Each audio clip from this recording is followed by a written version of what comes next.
வணக்கம் மக்களே, நான் சத்யவர்ஷா. இந்திய அரசியல் அமைப்பு ஆலோசகராக பணியாற்றி வருகின்றேன்.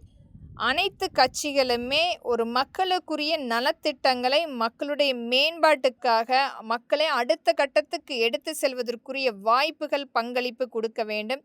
இளைய சமுதாயத்தையும் நாளைய இளைய சமுதாயத்தையும் கண்டிப்பாக அடுத்த கட்டத்துக்கு எடுத்து செல்வதற்கும் ஒரு முன்னுதாரணமான கட்சிகளாக திகழ வேண்டும். ஆனால் ஒவ்வொரு கட்சிகளுமே ஏலம் விடுவதைப் போல நிலைப்பாடு இன்றைக்கு திகழ்ந்து கொண்டிருக்கிறது. அதிலும் அனைத்திந்திய அண்ணா திராவிட முன்னேற்ற கழகத்தில் தோல்வி பயத்தால் முன்கூட்டியே தேர்தல் அறிக்கையை மிக அதிகமாக மக்களிடத்தில் கொண்டு போய் சேர்த்து கொண்டிருக்கும் தற்காலிக பொதுச் செயலாளர் மக்களுக்குரிய வேலை வாய்ப்பையும் தொழில் வாய்ப்பையும் ஒரு கூட்டமைப்பாக ஏற்படுத்த வேண்டிய ஒரு அரசியல் கட்சி இன்றைக்கு இலவசத்தையும் கடன் தள்ளுபடியை மட்டுமே முக்கியத்துவம் கொடுத்து கொண்டிருக்கின்றது. ஆனால் தமிழ்நாட்டினுடைய அதிகபட்சமாக இன்றைக்கு 12 லட்சம் கோடி கடன் ஏற்பட்டிருக்கின்றது. இன்றைக்கும் மீள முடியாத அளவுக்கு நம்மளுடைய ஒவ்வொரு இடத்திலுமே அதிகபட்சமான வரி இன்றைக்கு நாம் செலுத்தி கொண்டிருக்கின்றோம்.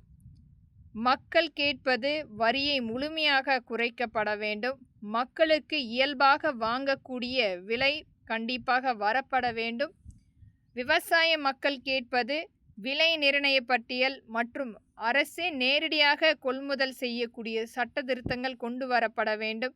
மக்களுக்கு குறைந்த விலையில் உணவுப் பொருட்களை கொண்டு வந்து சேர்க்கப்பட வேண்டும். ஆனால் இதை அனைத்துமே செவி சாய்க்காமல் இலவசத்தை மட்டுமே முழுமையாக அறிவித்து கொண்டு கடன் தள்ளுபடி செய்வதாக சொல்லி கொண்டிருக்கும் எடப்பாடி அவர்களுக்கு மக்கள் கண்டிப்பாக இந்த வருகின்ற சட்டமன்ற தேர்தல் முழுமையாக ஒரு தோல்வியை கொடுப்பார்கள் என்பதை இங்கு நான் பதிவிடுகின்றேன்.